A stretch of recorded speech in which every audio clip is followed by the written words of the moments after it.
All right, yes, Ghana Online, yes, Ghana on Sports. My name is Nana Ya Oseaj. Meditoria, the game between West Ham United and then Chelsea, that took place at a Stamford Bridge. Now, that game is what we want to deep inside analysis and dive into the game very well. First of all, people are wondering what was really wrong with West Ham United because on the day, the West Ham that we've known for so many times in terms of games in England was not the West Ham we saw. But on the other side, Chelsea played like Barcelona and Real Madrid in their prime peak.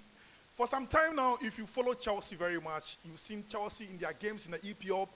They don't get that total dominance in terms of field of play. But in this game against West Ham, everything was working completely for Chelsea in the game against West Ham United.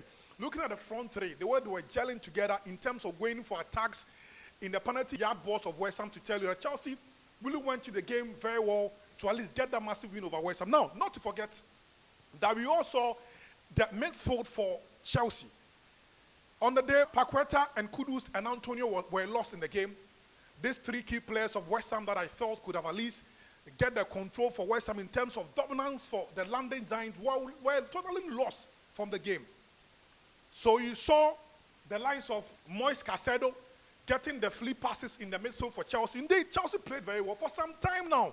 We have not seen Chelsea getting this total dominance in terms of play in the English Premier League. But whoever watched that game against West Ham could tell that tactically Chelsea was on point. I wouldn't be surprised that if Chelsea can at least make it to the UEFA Europa League or the UEFA Conference League, notwithstanding weekends, you saw that cohesion, that teamwork from the Chelsea players.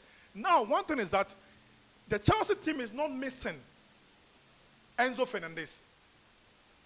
Days going by when Enzo is not in the setup for Chelsea, you will see a certain flip there, like certain minors there in the midfield. But now, Chelsea were playing without Enzo Fernandez, but I tell you on the day, Chelsea really dominated the game, like through the midfield to the striking force. The likes of Jackson and the rest really showed character on the field of play for Chelsea. So this was my own analysis or my own deep look in the Chelsea's game against West Ham. Not forgetting that West Ham, traveling from their backyard, they knew because of the form that they have, and with experienced coach like David Moyes, they could have at least gone to get either a win or maybe a draw. But the Chelsea team were very composed, to be honest.